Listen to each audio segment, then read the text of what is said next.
Soyez tous les bienvenus à une nouvelle transmission de l'Institut Vie pour tous. Nous voici parvenus au message numéro 11, dont le thème général est Galates, l'unique évangile, l'évangile de Christ. Et le titre du message 11, c'est Agar et Sarah, deux alliances. La lecture biblique, c'est Galates chapitre 4, versets 21 à 31. Je vais lire certains versets afin que vous sachiez de quel sujet il s'agit. Donc, verset 21, il dit, « Dites-moi, vous qui voulez être sous la loi, n'entendez-vous point la loi? Car il est écrit qu'Abraham eut deux fils, un de la femme esclave et l'un de la femme libre. Mais celui de l'esclave naquit selon la chair, et celui de la femme libre naquit en vertu de la promesse. Ces choses sont allégoriques, car ces femmes sont deux alliances, l'une du mont Sinaï, enfantant pour la servitude, c'est Agar. Car Agar, c'est le mont Sinaï en Arabie, et elle correspond à la Jérusalem actuelle, qui est dans la servitude avec ses enfants. Mais la Jérusalem d'en haut est libre. C'est notre mère. Je vais m'arrêter pour l'instant là. Nous rendons grâce à Dieu car cette conférence qui a commencé à Goiânia, hier et à Brasilia, c'est le deuxième jour de la conférence à Brasilia. Le Seigneur nous a donné beaucoup de lumière, spécialement par rapport à Abraham. Nous ne comprenions pas pourquoi dans le livre de Galates, lorsque Paul, dans son grand désir, parlait aux Galates de manière sensée, ont reçu l'Évangile et qui maintenant sont en train de rétropédaler pour adopter la pratique de la loi. Donc Paul était très fidèle à la vérité de l'Évangile et sans aucune diplomatie, mais avec honnêteté et sincérité.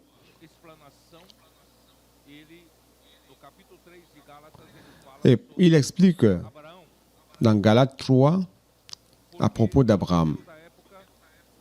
Parce que les Juifs de cette époque-là accordaient beaucoup d'attention à la loi qui a été donnée par Moïse. Cependant, l'histoire du peuple d'Israël n'a pas commencé avec Moïse, mais avec Abraham.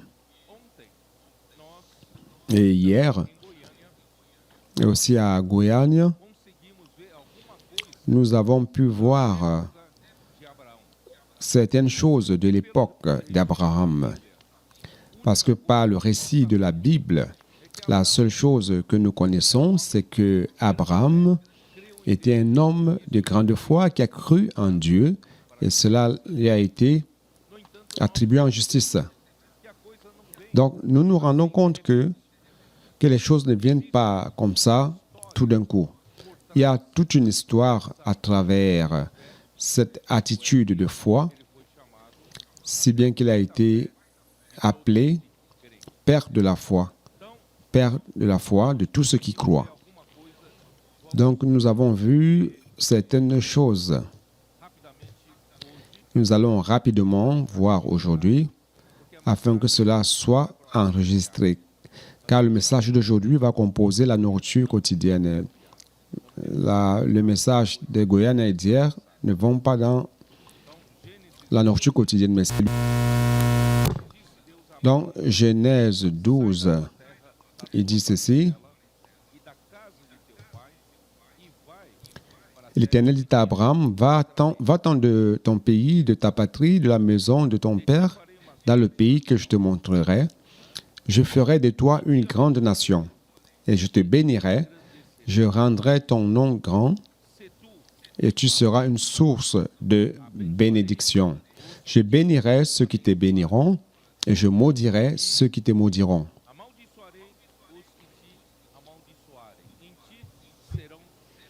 Et toutes les familles de la terre seront bénies en toi.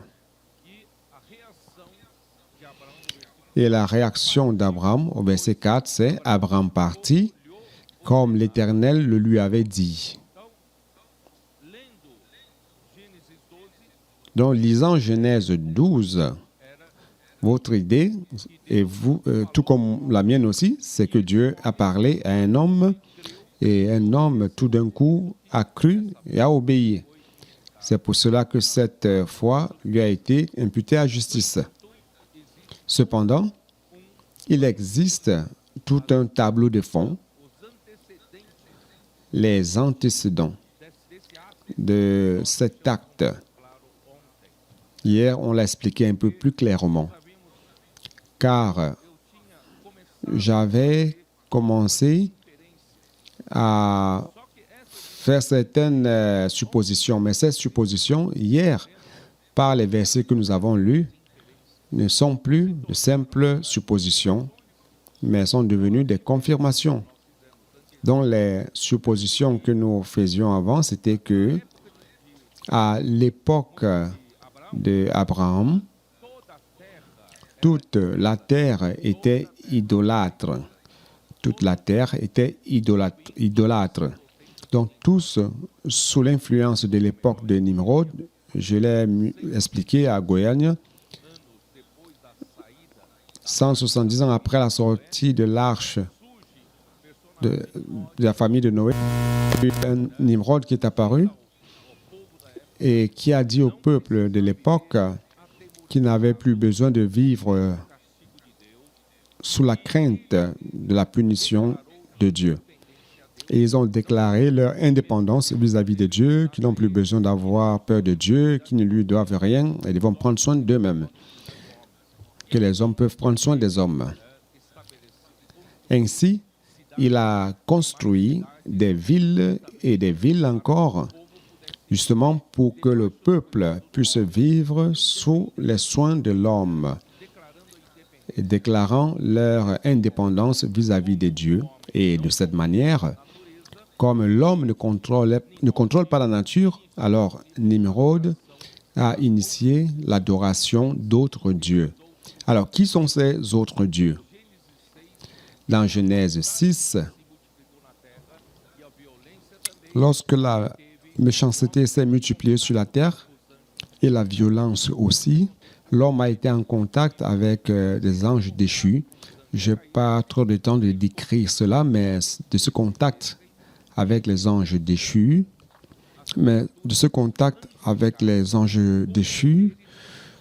les hommes se sont rendus compte qu'il existe des créatures angéliques qui ont des pouvoirs supérieurs à celui de l'homme. L'homme, à l'époque de Nimrod, avait déclaré son indépendance vis-à-vis des dieux. Et la situation en est que l'homme ne contrôlait pas. Et jusqu'à présent, des situations de la nature comme la santé et tout ça, ils ont commencé à adorer ces êtres angéliques, des êtres démoniaques. Ils ont fait des images en fonte, des sculptures de bois, des sculptures en pierre. Et c'est ainsi que la phase de l'idolâtrie a commencé et qui s'est étendue jusqu'à l'époque d'Abraham. L'idolâtrie apparaît parce que les hommes sont égoïstes. Les hommes ne pensent qu'à leur propre intérêt. Je veux avoir des bénéfices, je veux avoir une plantation qui va bien produire. Alors, je donne des sacrifices aux dieux de l'agriculture, par exemple. Comme ça, j'aurai une belle récolte. Et si j'ai d'autres intérêts à défendre, je vais offrir des sacrifices à ce Dieu de cet autre aspect, ainsi de suite. Donc, l'idolâtrie, c'est l'expression de l'égoïsme de l'homme qui recherche son propre intérêt. Donc, tous les hommes étaient égoïstes et ne se préoccupaient que de leurs propres intérêts et personne ne cherchait Dieu.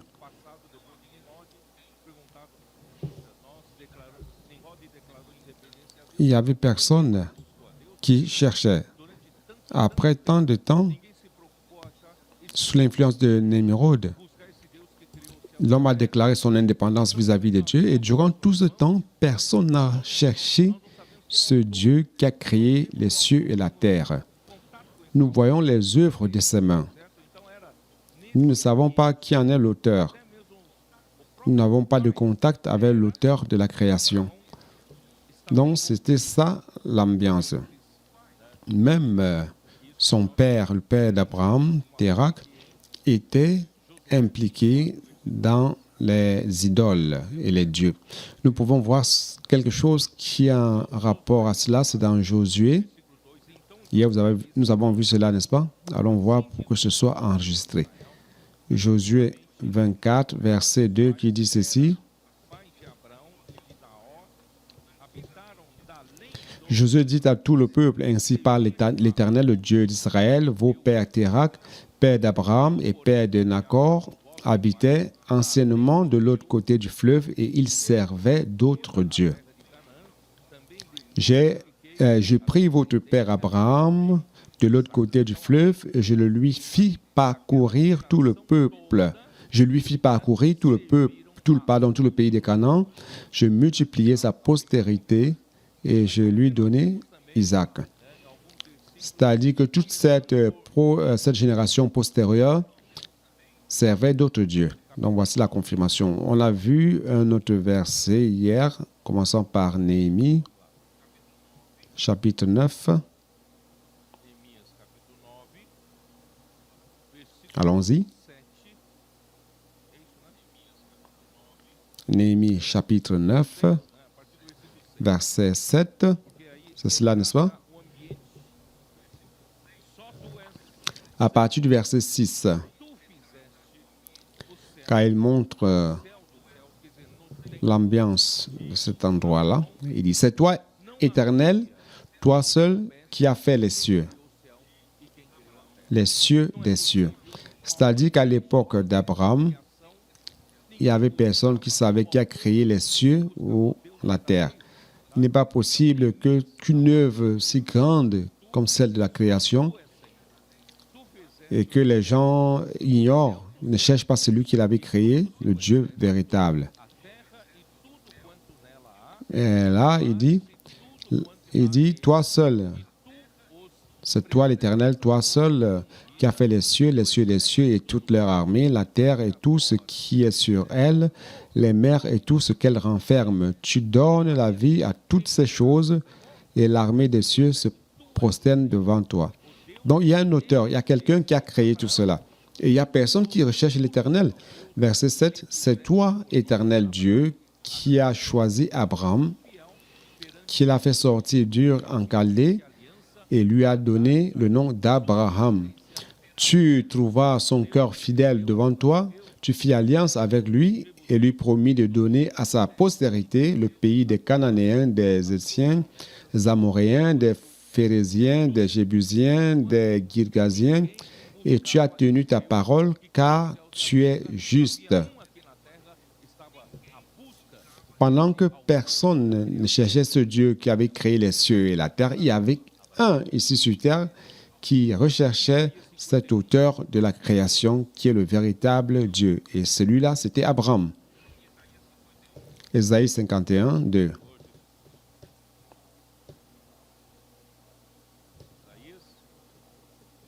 Seigneur Jésus. Ésaïe 51. Allons-y. Verset 2. Portez les regards sur Abraham, votre père, et sur Sarah, qui vous a enfanté, car lui seul je l'ai appelé. Donc cette information est très importante. C'était ma supposition, en disant qu'il était le seul qui cherchait le véritable Dieu. Mais ici, il y a la confirmation. Car lui seul, je l'ai appelé, je l'ai béni et multiplié. Il était le seul qui cherchait le véritable Dieu. 2 Chroniques 20, 7.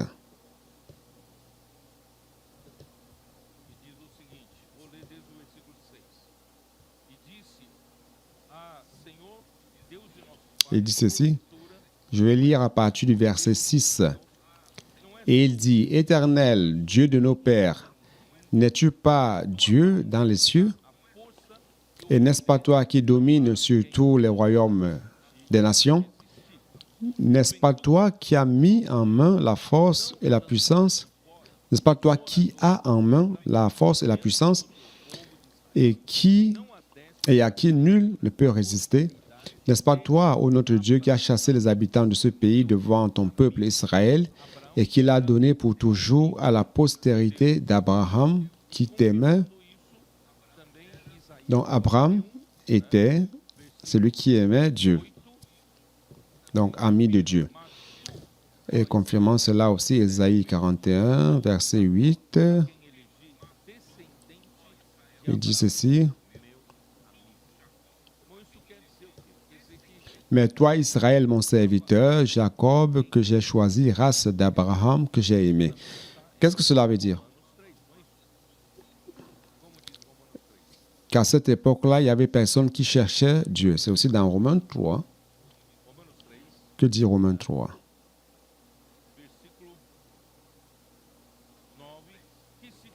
Romains 3,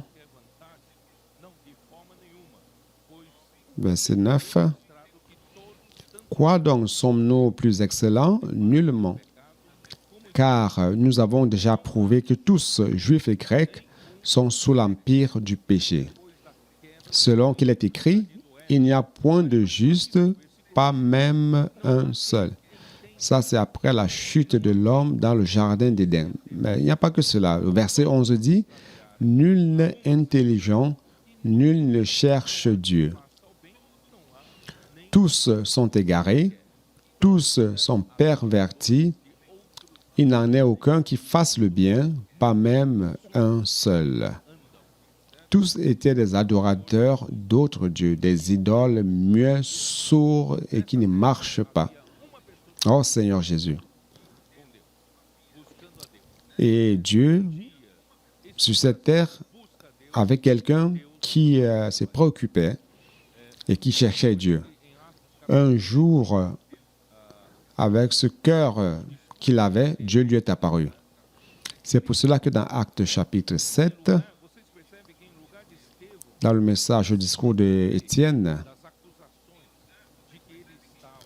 vous vous rendez compte que, au lieu que Étienne se défende du fait qu'il parlait contre la loi de Moïse, il n'a pas fait cela. Tout ce qu'il a fait, c'était d'amener les autorités juives vers l'origine du peuple d'Israël. Car les autorités juives donnaient leur origine à la loi de Moïse. Mais le peuple d'Israël a existé bien avant la loi de Moïse. C'était avec Abraham. Donc, vous devez retourner jusqu'à Abraham et voir pourquoi Dieu l'avait-il appelé. Donc, chapitre 7 des Actes, versets 1 et 2. Le souverain sacrificateur dit, « Les choses sont-elles ainsi? » Étienne répondit, « Hommes, frères et pères, écoutez. Le Dieu de gloire apparut à notre père Abraham lorsqu'il était en Mésopotamie, avant qu'il s'établît à Charan. Et il lui dit, « Quitte ton pays et ta famille et va dans le pays que je te montrerai. » Il sortit alors du pays des Chaldéens et s'établit à Charan. De là, après la mort de son père, Dieu le fit passer dans ce pays que vous habitez maintenant. Il ne lui donna aucune propriété en ce pays, pas même de quoi poser le pied. mais il promit de lui en donner en possession et à sa postérité après lui, quoiqu'il n'eût point d'enfant. Donc, tout d'un coup, comme ça, où personne ne cherchait Dieu, voilà tout d'un coup quelqu'un qui apparaît, qui a un cœur pur, correct, qui n'est pas cupide, qui ne recherche pas ses propres intérêts. Car s'il était resté à 40, il pourrait hériter du business de son père, qui avait toute une structure établie. Mais le Dieu de gloire lui est apparu et lui a dit, sors de ton pays, de la maison de ton père, quitte ta famille et va vers un endroit que je te montrerai. Et il a immédiatement obéi. Pourquoi? Parce qu'il a finalement trouvé le Dieu qui a créé les cieux et la terre. Et ce Dieu est le véritable Dieu. Ce Dieu n'est pas comme les idoles. Ce Dieu est le Dieu véritable qu'il a tant cherché. Frère, c'est à cause de ce cœur qu'il a trouvé, ce qu'il recherchait durant toute sa vie. Et maintenant, frère, tout ce que ce Dieu lui dirait, il va croire à 100%, de manière aveugle, et il va obéir. Vous avez compris, frère? C'est pour cela qu'Abraham ne questionnait pas, car il cherchait ce Dieu, et lorsqu'il lui est apparu, il lui a donné toute sa vie. Mon avenir est entre tes mains. Ce Dieu, il a la puissance de créer cet univers, donc il a la puissance de prendre soin de moi. Frère, c'est ça que nous devons comprendre. Pourquoi il est devenu ami de Dieu? C'est parce que dans Jean, dans l'évangile de Jean, au chapitre 4, verset 24, qu'est-ce qu'il dit?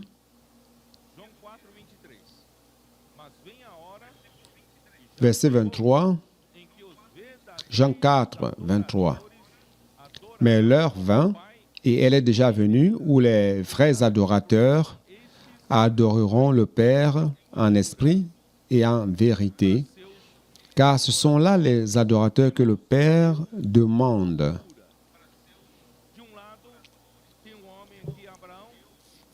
Frère, Dieu cherche. D'un côté, il y a l'homme Abraham qui cherche. Et Dieu, là, d'en haut, cherche aussi.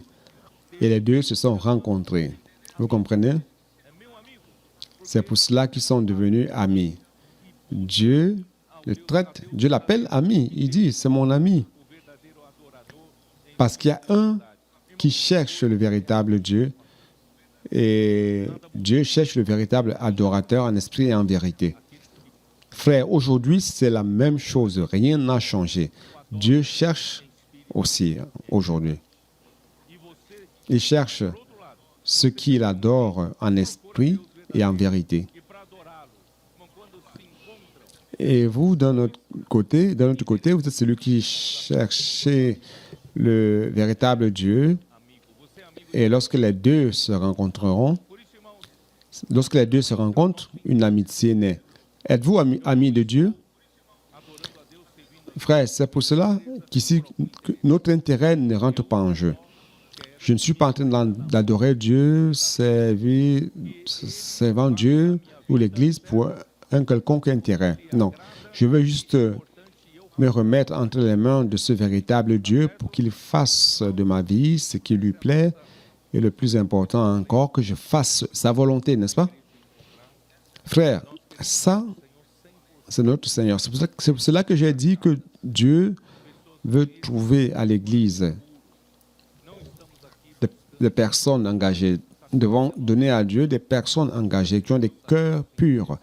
Nous ne sommes pas ici cherchant à satisfaire nos ambitions, nos propres intérêts ou essayer d'avoir un groupe de disciples à nous ou avoir une grande célébrité ici sur terre. Nous ne sommes pas préoccupés par ces choses-là. Notre cœur est pur, frère, et simple. Nous voulons rencontrer Dieu et le satisfaire et servir ce Dieu véritable. Ça, c'est notre cœur. Et Dieu cherche aussi cela.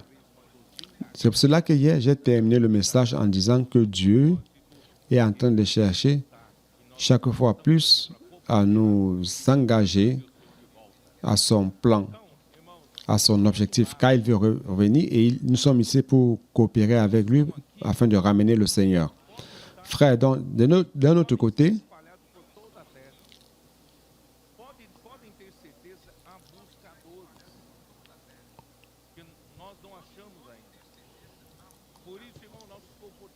on peut être éparpillé sur toute la terre, mais soyez sûr qu'il y a ceux qui cherchent réellement et qu'on n'a pas encore trouvé. C'est pour cela que les colporteurs sont dans les rues. C'est pour cela que chaque frère, chaque sœur ici, nous sommes utilisés par Dieu pour trouver ceux qui cherchent Dieu.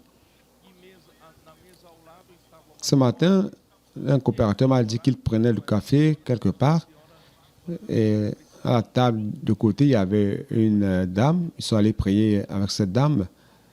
Et cette dame a dit, je suis justement en train de chercher une église que je peux fréquenter. Ils ont pris son contact. Elle habite de l'autre côté de Butantan, près du local de la Réunion de Sao Paulo. Et c'est ça, frère. Vous n'avez pas besoin d'être nécessairement un colporteur. Vous prenez votre café ou vos contacts quotidiens, n'est-ce pas? Vous et moi, les frères et sœurs, nous pouvons chercher ceux qui cherchent. Donc Dieu cherche les personnes. Dieu cherche les chercheurs à travers chacun de vous. Comment Dieu va trouver ces personnes? C'est à travers l'Église. Donc, frères, allons nous engager. Les colporteurs dans les rues prêchent l'évangile du royaume. D'un côté, sans acception de personne, ils prêchent à tous. Mais de l'autre côté, frères, nous devons chercher les chercheurs. Chercher ceux qui réellement cherchent comme Abraham cherchait à cette époque-là. Donc, cherchons ceux qui adorent le Seigneur d'un esprit pur et en vérité. C'est pour cela que j'ai dit à une sœur que c'était une des chercheuses qui a trouvé l'Église. Je lui ai dit, j'ai dit ceci. En fait, tous ceux qui cherchent le Seigneur d'un cœur pur, on va finir par nous retrouver sur le chemin. On va se retrouver sur le chemin et quand nous nous retrouvons, nous nous mettons ensemble, nous nous rassemblons parce que notre destinée est une seule. C'est le royaume. Nous devons trouver tout au moins 144 000 quand le Seigneur va revenir. 144 000 engagés, vainqueurs pour ramener le Seigneur. OK? Donc, cette courte parole, c'est pour que ce soit enregistré dans ce message. Maintenant, allons voir un peu la question d'Ismaël et d'Isaac et les deux femmes, Agar et Sarah. Mais avant cela, allons à Genèse 11. Genèse 11, pour voir un peu la généalogie. Verset 26 de Genèse 11. Térak, âgé de 70 ans, engendra Abram, Nakor et Haran. Voici la postérité de Térak. Térak engendra Abraham, Nakor et Haran. Haran engendra Lot. Et Haran mourut en présence de Térak, son père, au pays de sa naissance, en Ur, en Chaldée.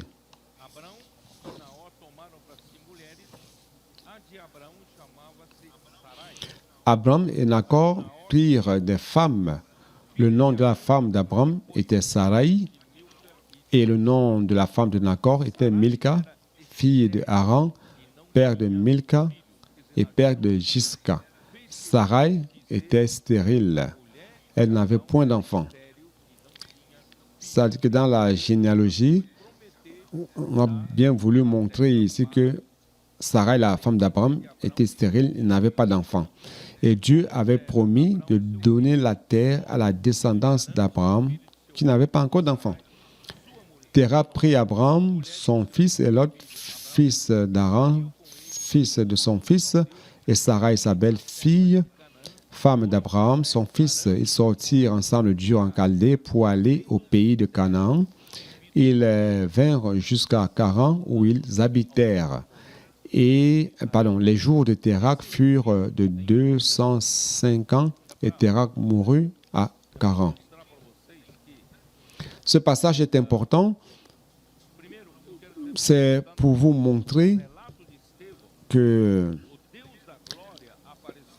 Attendez, premièrement, je voudrais vous dire que dans le récit d'Étienne, le Dieu de gloire est apparu à Abraham lorsqu'il était en Mésopotamie, avant d'habiter à Charan.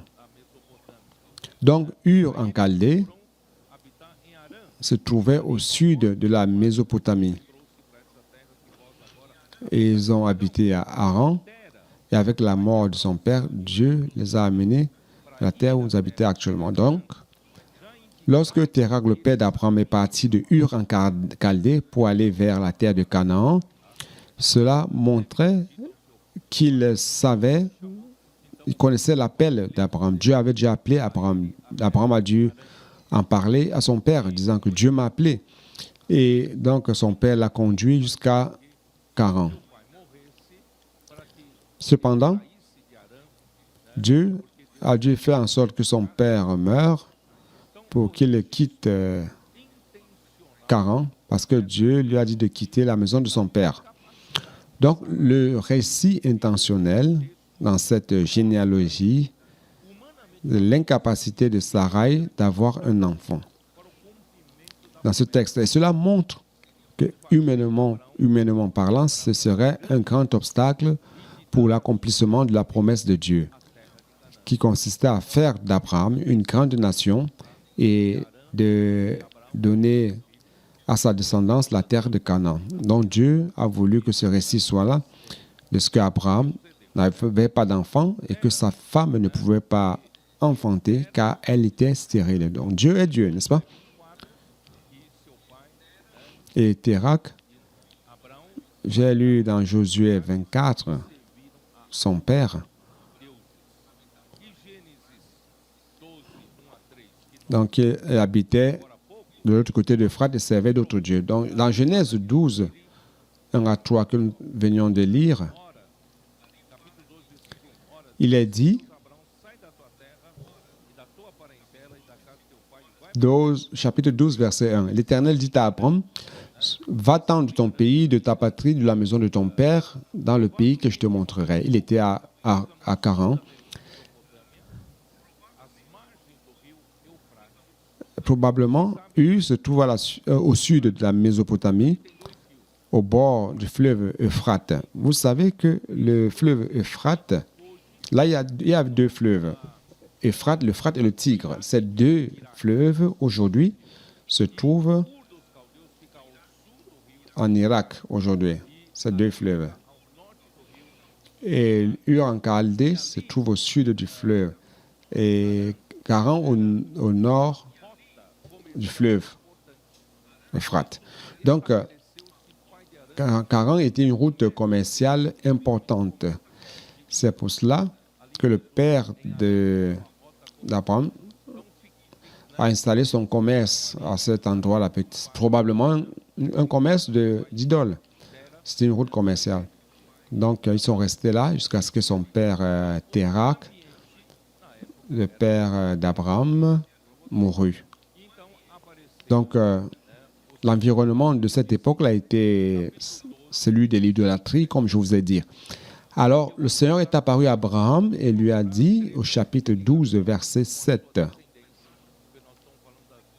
car je vais commencer à chercher des passages qui sont liés à sa descendance, puisque nous parlons de deux femmes, et les deux enfants de ces deux femmes.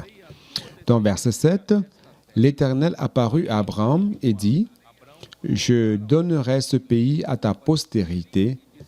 Et Abraham bâtit là un autel à l'Éternel qui lui était apparu.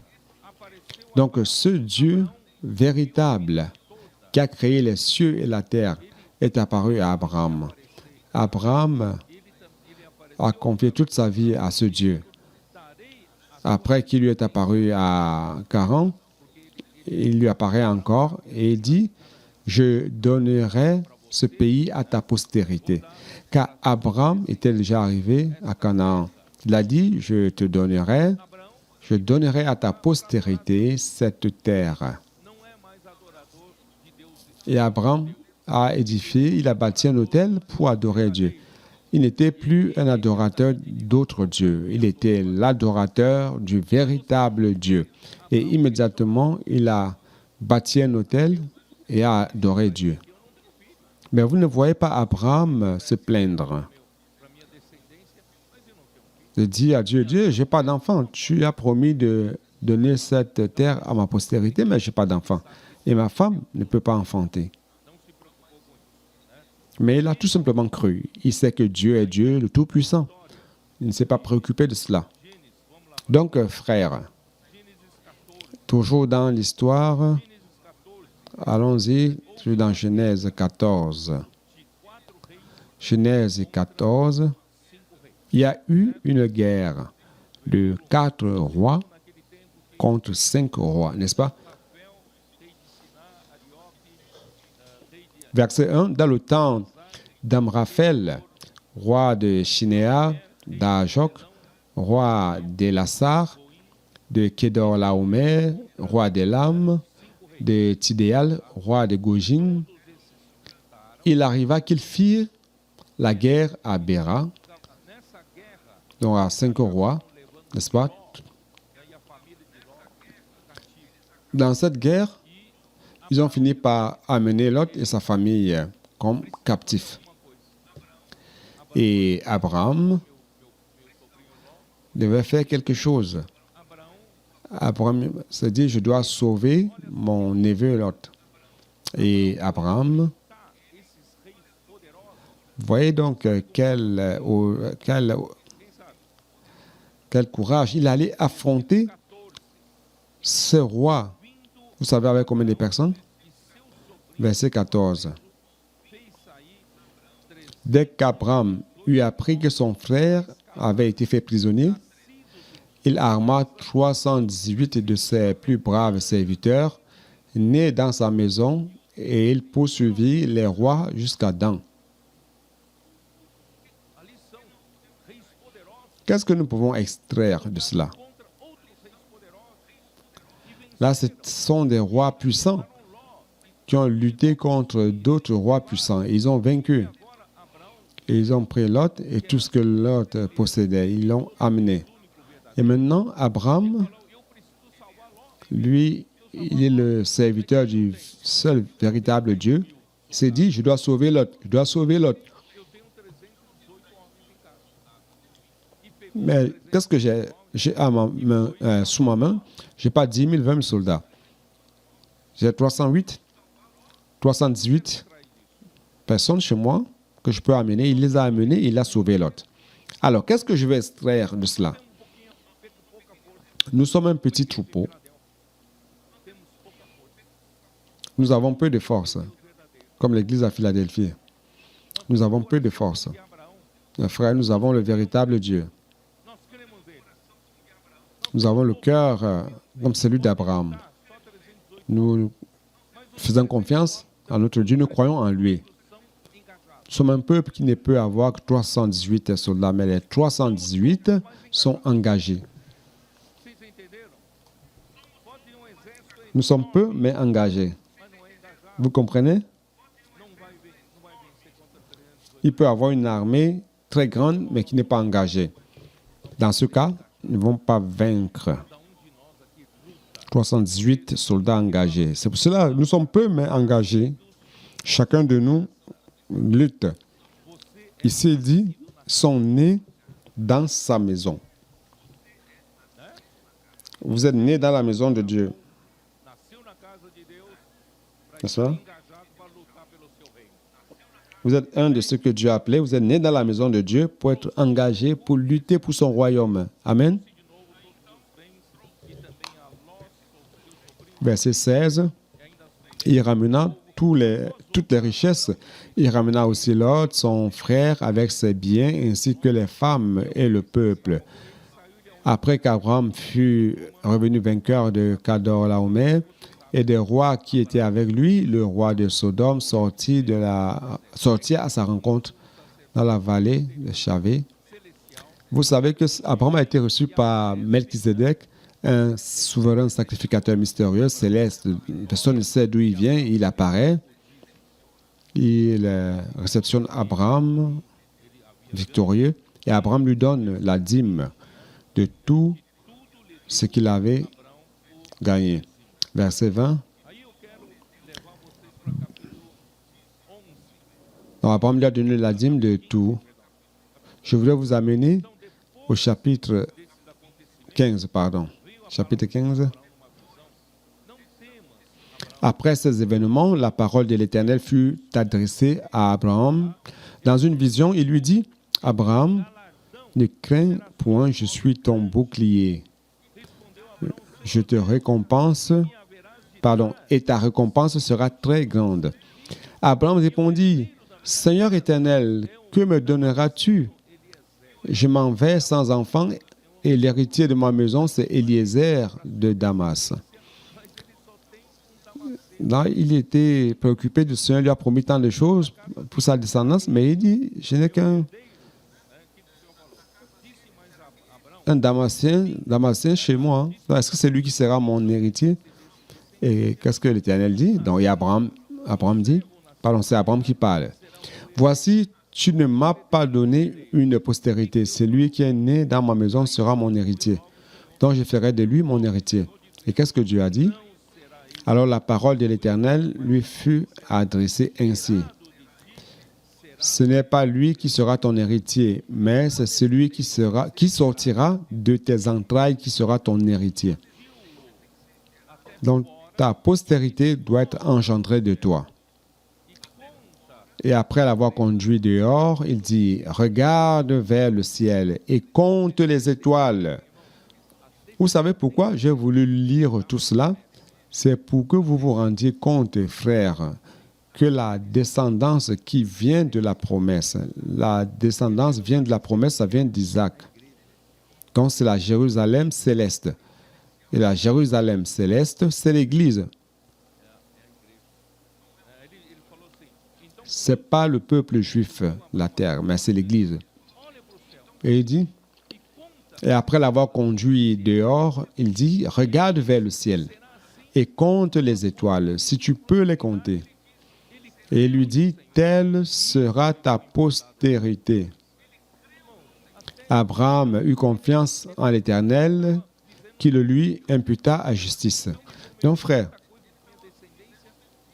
il disait, je n'ai pas d'enfant. L'Éternel m'a promis tant de choses à ma descendance, mais je n'ai pas d'enfant, je n'ai qu'un Eliezer qui est né dans ma maison de Damas. Mais Dieu lui a dit, ta descendance doit sortir de toi. Il l'a amené voir les étoiles du ciel. Voyez comme c'est merveilleux, frère. Parce qu'avant, Dieu lui avait promis que sa descendance serait si nombreuse comme les grains de sable ou les grains de poussière de la terre. Et oui, là, c'est par rapport à la descendance terrestre. Mais la descendance céleste vient de la promesse. L'Éternel lui dit encore, « Je suis l'Éternel qui t'a fait sortir d'Ur en Chaldée pour te donner en possession ce pays. » Abraham répondit, « Seigneur Éternel, à quoi connaîtrai-je que je le posséderai? » Et l'Éternel lui dit, « Prends une génisse, ainsi de suite, ainsi de suite. » Donc Dieu va faire une alliance avec Abraham. Je ne vais pas entrer dans ce détail. Je voudrais vous lire tout ce qui a trait à la descendance. Donc, dans Genèse 16, on voit l'histoire d'Abraham qui accepte une suggestion de Sarai. Sarai, femme d'Abraham, ne lui avait point donné d'enfant. Ça, c'est Genèse 16, 1. Elle avait une servante égyptienne nommée Agar. Et Sarai dit à Abraham, « Voici, l'Éternel m'a rendu stérile. Viens, je te prie, prends ma servante, peut-être aurai-je par elle des enfants. » Abraham écouta la voix de Sarai. Et qu'est-ce qui s'est passé? Donc, alors, Sarai, femme d'Abraham, prit Agar, l'Égyptienne, sa servante, et la donna pour femme à Abraham, son mari, après qu'Abraham eut habité 10 années dans le pays de Canaan. Il alla vers Agar et elle devint enceinte. Quand elle se vit enceinte, elle regarda sa maîtresse avec mépris. Donc Agar a méprisé sa maîtresse Sarai. Et Sarai dit à Abraham, « L'outrage qui m'est fait retombe sur toi. J'ai mis ma servante dans ton sein, et quand elle a vu qu'elle était enceinte, elle m'a regardé avec mépris. Que l'Éternel soit juge entre moi et toi. » Vous savez pourquoi j'ai voulu aussi vous lire ceci? Parce que dans Galates, il va parler de la mépriser. Vous allez comprendre. Sans cela, vous n'allez pas comprendre. Donc, Abraham répondit à Sarai, « Voici ta servante est en ton pouvoir. Agis à son égard comme tu le trouveras bon. » Alors Sarai la maltraita et Agar s'enfuit loin d'elle. Donc, je ne vais pas lire le reste. Après, Ismaël est né.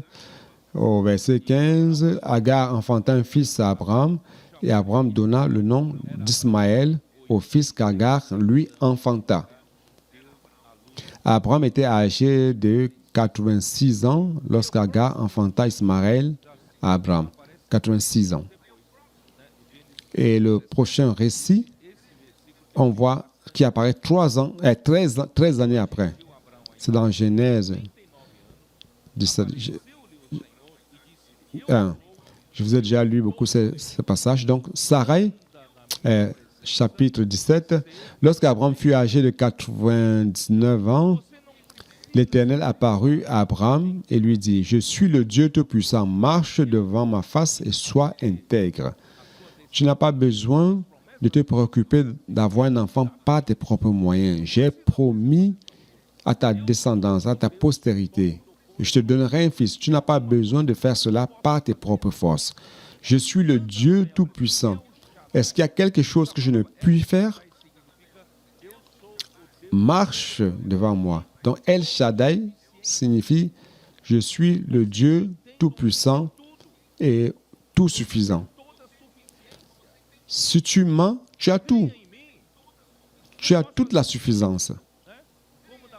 Crois en moi. Je peux faire tout. Comme la première fois, tu m'as cherché, tu as cherché le Dieu qui a créé les cieux et la terre et je suis apparu. Alors maintenant, marche devant moi et sois intègre. Et il a fait une alliance. Verset 2, j'établirai mon alliance entre toi et moi et je te multiplierai à l'infini. Abraham tomba sur sa face et Dieu lui parla en disant, voici mon alliance que je fais avec toi, tu deviendras père d'une multitude de nations. On ne t'appellera plus Abraham, mais ton nom sera Abraham, car je te rends père d'une multitude de nations. Je te rends fécond à l'infini, je ferai de toi des nations et des rois sortiront de toi. Frère, dans cette promesse, clairement, il s'adressait à nous, et non seulement au peuple d'Israël. Cela se dirige vers nous. Quand il dit le Père des nations, je ferai de toi des pères des nations et des rois sortiront de toi, j'établirai mon alliance entre toi et moi, et voilà. Donc, oh Seigneur Jésus, vous pouvez voir, cela en fait, cela annonçait déjà l'Église, après annonçait l'Église. Romains 14, 16, comme il est dit, c'est quoi l'Église?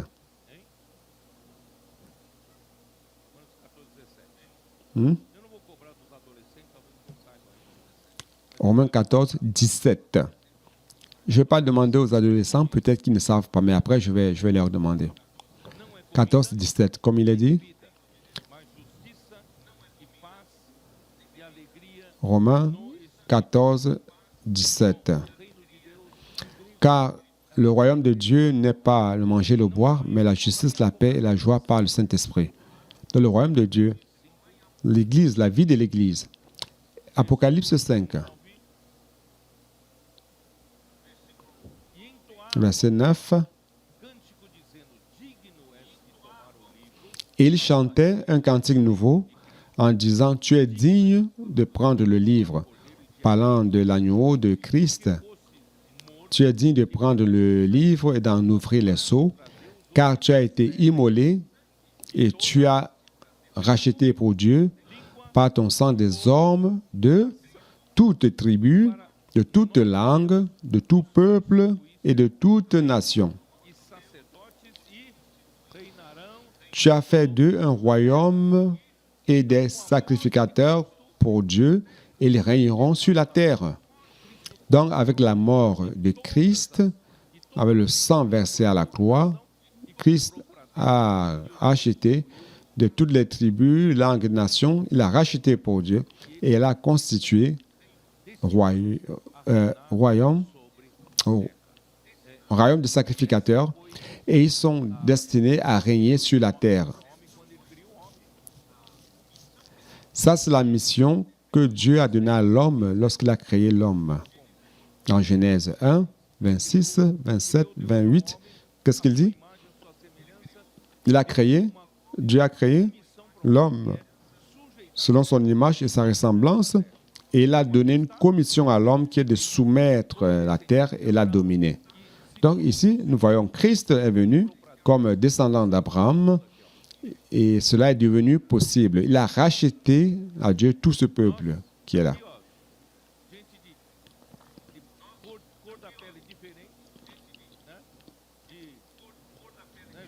Nous sommes là, des gens de couleurs de peau différentes. Jeunesse. Il y a même les Bayanos, n'est-ce pas? Les gens de toutes langues, tribus. On a les frères d'Afrique, on a nos frères d'Asie, les frères du Japon, Corée. Grâce soit rendue à Dieu, nous ne formons qu'une seule église, la maison de Dieu. Nous sommes ici tous servant Dieu comme sacrificateur et royaume. Et nous allons régner sur la terre. C'est merveilleux. Tout cela, c'était dans la promesse de Dieu au peuple d'Israël. Au chapitre 17, Genèse 17, Seigneur Jésus. Donne-moi le temps, Seigneur, car je n'ai même pas encore commencé Galates. Genèse 17.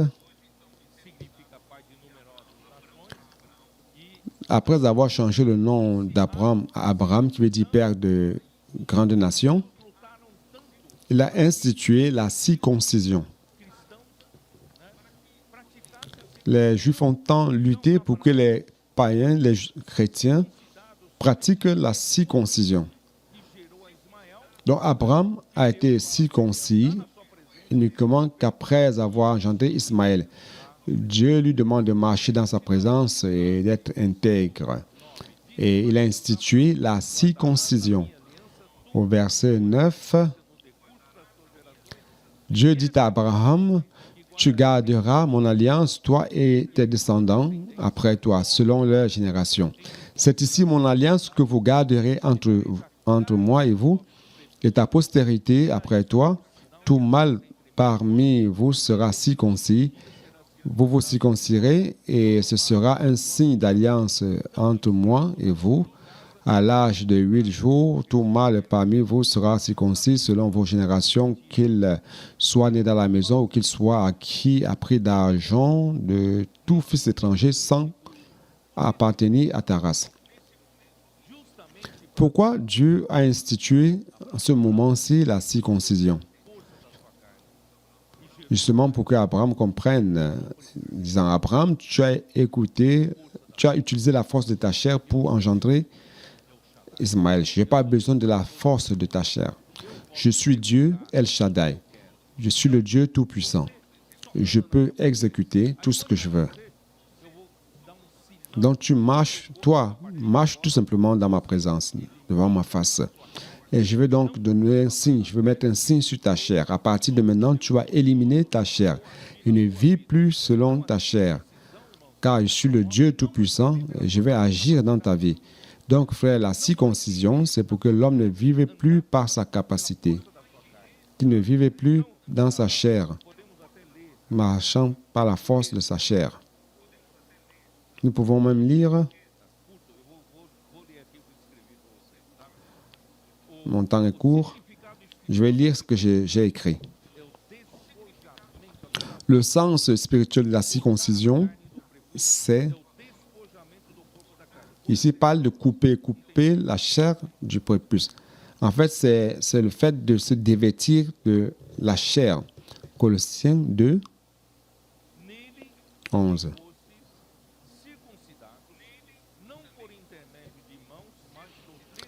Et il dit, et c'est en lui que vous avez été circoncis d'une circoncision que la main n'a pas faite, mais c'est la circoncision de Christ qui consiste dans le dépouillement du corps de la chair. Donc il s'agit de se dévêtir, de se dépouiller de la chair.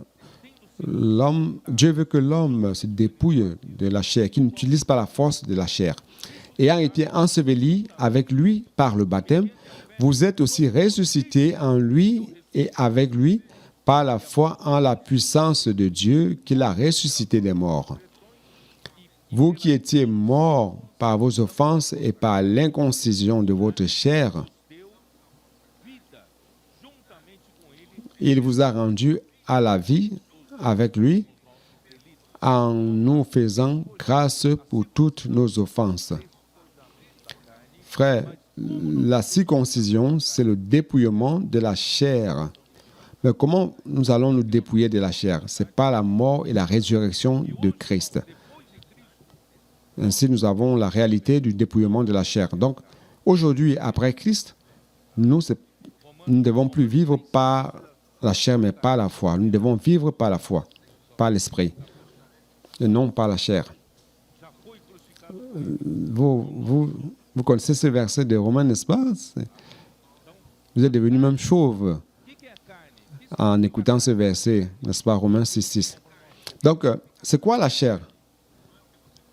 C'est pas ce que vous achetez chez le boucher. C'est quoi la chair dans la Bible? Que signifie la chair? Frère, la chair, tout simplement, c'est la nature humaine que le péché a corrompue et a rendue esclave.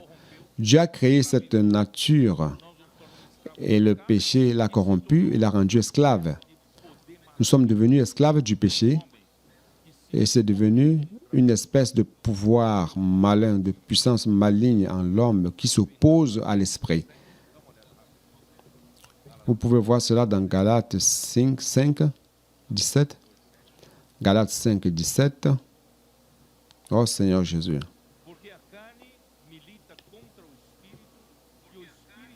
Car la chair a des désirs contraires à ceux de l'esprit et l'esprit en a de contraires à ceux de la chair. Ils sont opposés entre eux, afin que vous ne fassiez point ce que vous voudriez. C'est-à-dire que la chair est devenue une arme de l'ennemi en nous pour lutter contre l'esprit. C'est pour cela que Dieu veut nous dépouiller de notre chair. La circoncision signifie dépouillement de la chair. Et coupe notre connexion avec le vieil Adam. Romains 5, 12. Jetez-y un coup d'œil. Romains 5, 12. Seigneur Jésus. C'est pourquoi, comme par un seul homme, le péché est entré dans le monde et par le péché la mort, et qu'ainsi la mort s'est étendue sur tous les hommes parce que tous ont péché. Et au verset 14, il dit ceci. Cependant, la mort a régné depuis Adam jusqu'à Moïse, même sur ceux qui n'avaient pas péché par une transgression semblable à celle d'Adam, lequel est la figure de celui qui devait venir. C'est-à-dire que la mort a commencé à régner en Adam.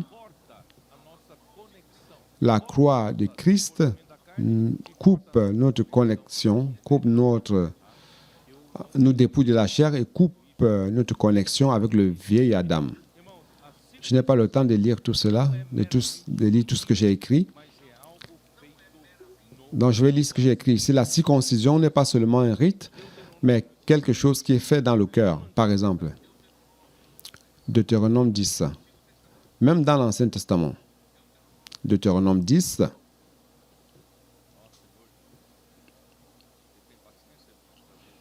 oh Seigneur Jésus, vous avez la patience pour qu'on puisse voir tout cela. Deutéronome 10, 16, comme il est dit,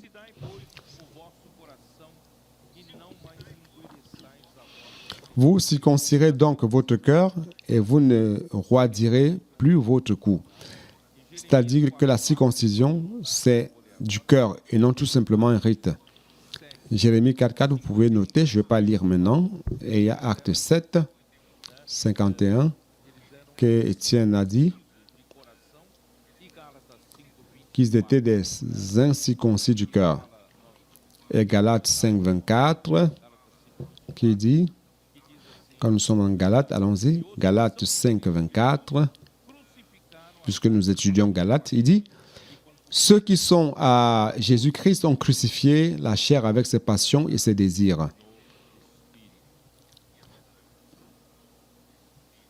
Si nous vivons par l'esprit, marchons aussi selon l'esprit. Pour gagner du temps, donc Abraham a utilisé la force naturelle de la chair pour engendrer Ismaël. Avec l'institution de la circoncision, Dieu lui montrait clairement qu'il était suffisamment puissant pour lui donner un fils et qu'il devait couper sa chair pour pouvoir agir après et lui donner Isaac pour l'accomplissement de sa promesse. Et Dieu a donc changé le nom de Sarai en Sarah et a promis de lui donner un enfant. Déjà à un âge avancé que celui de Sarah, Abraham est encore incrédule, mais l'Éternel a réaffirmé que Sarah lui donnerait un enfant qui serait appelé Isaac. On retourne dans Genèse 17. Genèse 17. Avec ce tableau de fond, vous allez comprendre mieux Galates. Genèse 17, verset 15.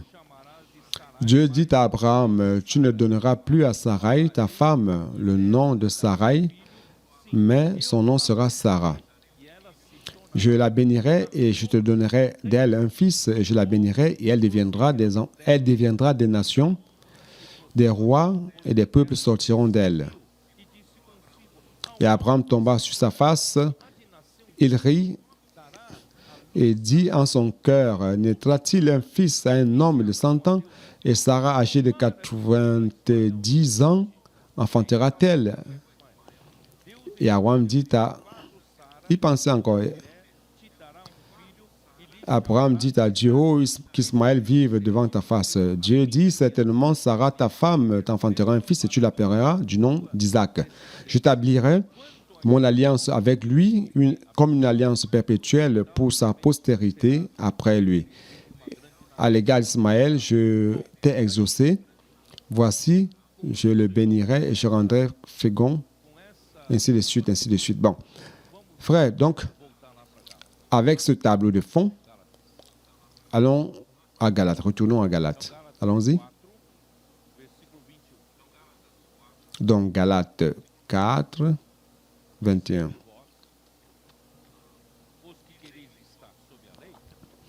Dites-moi si vous voulez, dites-moi vous qui voulez être sous la loi. N'entendez-vous point la loi? Car il est écrit qu'Abraham eut 2 fils, l'un de la femme esclave et l'un de la femme libre. Mais celui de l'esclave naquit selon la chair, et celui de la femme libre naquit en vertu de la promesse. Ces choses sont allégoriques, car ces femmes sont 2 alliances, l'une du mont Sinaï, enfantant pour la servitude, c'est Agar. En fait, Agar représente le mont Sinaï. Agar est en train de représenter la loi. Celui qui veut garder la loi est dans la sphère de Agar. Quoi d'autre? Car Agar, c'est le mont Sinaï en Arabie et elle correspond à la Jérusalem actuelle, qui est dans la servitude de ses enfants. Donc la Jérusalem aujourd'hui, la Jérusalem actuelle, ce sont les Juifs d'aujourd'hui qui sont encore sous l'esclavage, sous la servitude de la loi. Mais la Jérusalem d'en haut est libre, c'est notre mère. C'est ta mère, c'est ma mère. C'est l'Église. Frère, quelle merveille. Donc Agar se réfère au mont Sinaï, qui engendre la servitude et qui correspond à Jérusalem terrestre, qui est en servitude avec son fils. C'est la loi. Donc ils sont encore sous l'esclavage, sous la servitude. Et le fils de l'esclave Agar est né selon la chair, selon la force de la chair. Maintenant, le fils de la libre de la femme Sarah est né selon la promesse, né selon la force de la chair. Dans la chair, ne pouvait pas avoir d'enfant, mais Dieu a fait en sorte qu'il naisse selon la promesse. Dieu lui a donné une promesse, lui a fait une promesse et elle a eu un enfant, Isaac. Ici, je dis le fils de la libre, Sarah, né selon la promesse. Et Sarah correspond à la Jérusalem d'en haut, libre, céleste, qui est notre mère, qui est la grâce. Notre mère est la grâce. C'est par la grâce, sans effort humain. Dieu, par sa promesse, nous l'a donné. Aujourd'hui, nous sommes nés là d'en haut. Nous sommes la descendance d'Abraham, si nombreuse que les étoiles du ciel. La descendance céleste. Dans la vérité de l'Évangile annoncé par Paul aux Galates, a engendré les Galates, les croyants, par sa grâce, comme la mère. Ils sont les enfants de la Jérusalem céleste. Donc, frères, vous êtes les enfants de la grâce. Le saviez-vous? L'Évangile a apporté la grâce de Dieu. Et la grâce de Dieu vous a engendré, vous et moi. C'est pour cela que la grâce est notre mère. Jérusalem céleste est la grâce qui est notre mère. Nous sommes nés d'en haut. Fils de la femme libre, prête à prendre possession de la promesse par l'Esprit, la promesse qui est la bénédiction d'Abraham. Mais les judaïsants prêchaient aux Galates d'autres évangiles, les ramenant encore sous la servitude, dans une autre sphère, avec l'observation de la loi, les faisant retourner vers la Jérusalem terrestre, qui est sous l'esclavage, sous la servitude avec son fils. Il veut retourner à la loi. Paul les avait déjà retirés de là pour les placer dans la Jérusalem céleste. Et maintenant, il veut retourner à la loi.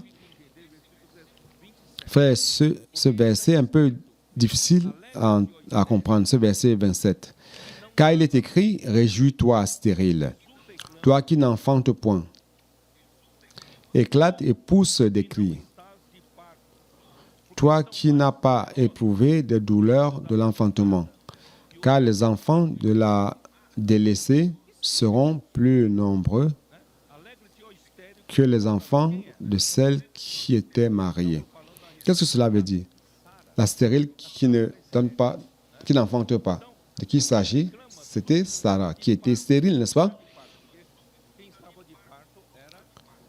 Il éclate et pousse des cris, toi qui n'as pas éprouvé des douleurs de l'enfantement. Non, c'était Agar. Agar était féconde.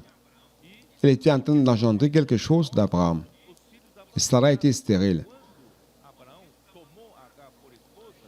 Il dit car les enfants de la délaissée seront plus nombreux. Donc lorsque Abraham a pris Agar pour épouse, Sarah a été abandonnée, n'est-ce pas? Il dit seront plus nombreux que les enfants de celles qui étaient mariées. Donc qui étaient mariées, c'était qui? C'était Agar. Verset 28. Pour vous, frères, comme Isaac, vous êtes enfants de la promesse. Ici, il ne parle pas des Juifs, il parle de l'Église. Donc, frère, je vais vous dire ceci. Vous, frère, vous êtes les enfants de la promesse. C'est le verset 28. Et pour vous, frères, vous êtes enfants de la promesse comme Isaac. Vous n'êtes pas des enfants de l'esclave. Vous n'êtes pas des enfants engendrés de la chair, mais de la promesse. Oh Seigneur Jésus.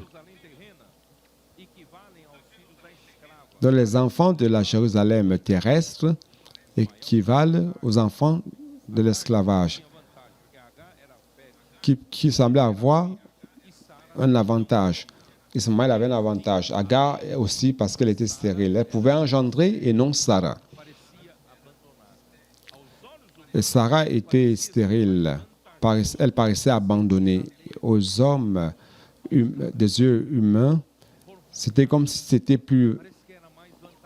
C'est comme si c'était mieux de suivre la loi. Donc pour les Galates, c'est comme si c'était un avantage de suivre la loi. Pourquoi, frère? Pourquoi?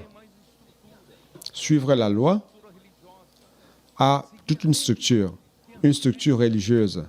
Suivre la loi, il y a des fêtes, les fêtes juives, suivre la loi, n'est-ce pas? Il y a des rites, cette tradition, suivre la loi. Il y a le temple, il y a les sacrificateurs, bien habillés, tous avec des beaux vêtements. Il y a le souverain sacrificateur, c'est très beau avec ses vêtements. Mais frère, dans l'église, il n'y a rien de tout cela. Dans l'église, il n'y a pas ceux qui utilisent ce chapeau élevé comme ça, tout brodé, les vêtements brodés et tout cela. Dans l'église, nous n'avons rien de cela. Nous nous vêtons de manière simple, comme tout le monde. Il n'y a pas tout cet apparat du temple de Jérusalem. Au temps de Thyatire, où il y avait des temples énormes. N'est-ce pas? Ça paraît plus avantageux d'appartenir à une grande religion, une religion juive, où il y avait tout un apparat. Et l'Église était tout simplement des hommes qui avaient cru en Jésus. Il n'y avait rien d'autre. Vous comprenez ce que ces versets veulent dire? Mes frères, parce que toute cette structure religieuse impressionne les personnes. Pourquoi? C'est comme si c'était plus attirant que la grâce, que de suivre la grâce. Parce que suivre la grâce, tout est céleste, tout est spirituel. Parfois, ce n'est pas si tangible pour l'homme naturel. Celui qui entre ici ne voit rien de spectaculaire. Il n'y a pas une belle chorale, il n'y a rien, il n'y a pas des personnes habillées de tenues ou des choses grandioses. Nous sommes tout simplement des hommes ici. Frère, la nourriture spirituelle, c'est comme si ça n'a pas de goût pour l'homme naturel. Donc la grâce est venue par la promesse et la stérile aura plus d'enfants que celle qui a le mari. Vous êtes les enfants de la promesse comme Isaac. Frère, après la tentative d'Abraham, la tentative échouée de vouloir aider Dieu en engendrant Ismaël, Dieu lui apparaît et lui dit « Je suis le Dieu Tout-Puissant. Marche devant ma face et sois intègre. » Et le nom de sa femme a changé aussi, a été changé par Dieu. Abraham a cru au Dieu qui vivifie les morts. C'est dans Romains 4, 17 et 18. Abraham a cru au Dieu qui vivifie les morts et qui fait exister les choses qui n'existent pas. Donc, nous, comme Isaac, nous sommes les enfants de la promesse, nés de la Jérusalem céleste par la grâce, sous l'alliance de la promesse. Ainsi, nous devenons héritiers selon la promesse. Galates 3, 29. Le verset 29, comme il est dit, on retourne verset 29. Et de même qu'alors, celui qui était né selon la chair persécutait, celui qui était né selon l'esprit, ainsi en est-il encore maintenant. Frère, n'est-ce pas? C'est le cas? Celui qui est né selon la chair, Ismaël, persécute Il a persécuté Isaac. Et aujourd'hui, c'est la même chose. Celui qui persécute l'Église, ce sont ceux qui sont dans la chair, qui sont nés selon la chair. Frère, c'est quelque chose qui va se produire jusqu'à la fin de notre ère. Mais frère, grâce soit rendue au Seigneur, nous sommes d'une autre sphère. Nous sommes de la sphère céleste. Oh Seigneur Jésus, allons-y. Je vais lire jusqu'à la fin. Mais que dit l'Écriture? Chasse l'esclave et son fils, car le fils de l'esclave n'héritera pas avec le fils de la femme libre. C'est pourquoi, frères, nous ne sommes pas enfants de l'esclave, mais de la femme libre. Nous sommes les enfants de la femme libre, de la Jérusalem céleste. Et nous sommes les enfants de la grâce. Donc, Ismaël persécutait Isaac, c'est dans Genèse 21. Allons-y, rapidement. Genèse 21. Seigneur Jésus. Genèse 21, 9.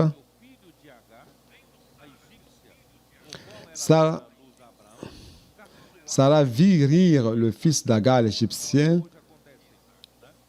L'Égyptienne avait enfanté Abraham. Cela se produit, n'est-ce pas, frère?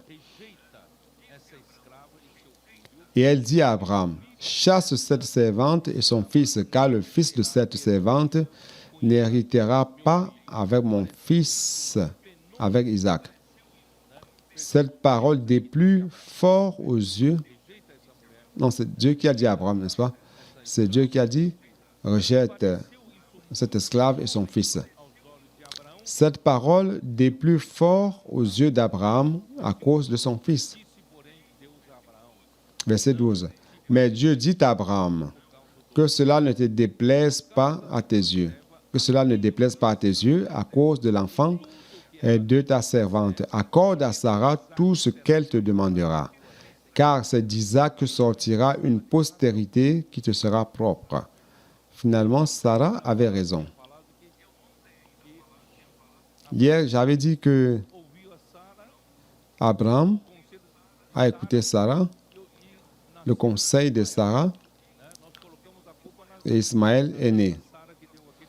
Nous avons mis la faute sur Sarah qui a donné ce conseil-là, n'est-ce pas? Mais maintenant, Dieu parle à Abraham d'écouter le conseil de Sarah. Donc, vous voyez comment Dieu est équilibré, n'est-ce pas? Donc, femmes, ne vous sentez pas rejetées, hein, les femmes. Le Seigneur vous utilise, vous êtes très importantes dans l'Église. Oh Seigneur Jésus. Donc aujourd'hui, ce n'est pas différent. Les fils qui sont nés selon la chair persécutent ceux qui sont nés de l'esprit. Et Dieu demande de mettre dehors l'esclave et son fils, car il ne va pas hériter avec le fils de la libre. Donc nous sommes les enfants de la libre et non de l'esclave. Et les judaïsants étaient les fils de l'esclave et voulaient amener les enfants de la grâce qui ont été engendrés par la grâce, par la prédication de l'Évangile, pour retourner vers la loi. Nous ne sommes pas les enfants de l'esclave, mais de la libre. Nous vivons selon la liberté de la grâce pour jouir pleinement de l'Esprit promis et hériter de la bénédiction comme enfants héritiers de Dieu. Donc, frères, allons suivre l'Esprit, allons continuer à pratiquer l'écoute de la foi, afin que l'Esprit ait la liberté d'opérer des miracles pour faire avancer l'œuvre de Dieu jusqu'au retour du Seigneur, jusqu'à ce que nous recevions l'héritage du Seigneur et que nous régnions avec Christ pour 1000 ans. Amen. Jésus est le Seigneur.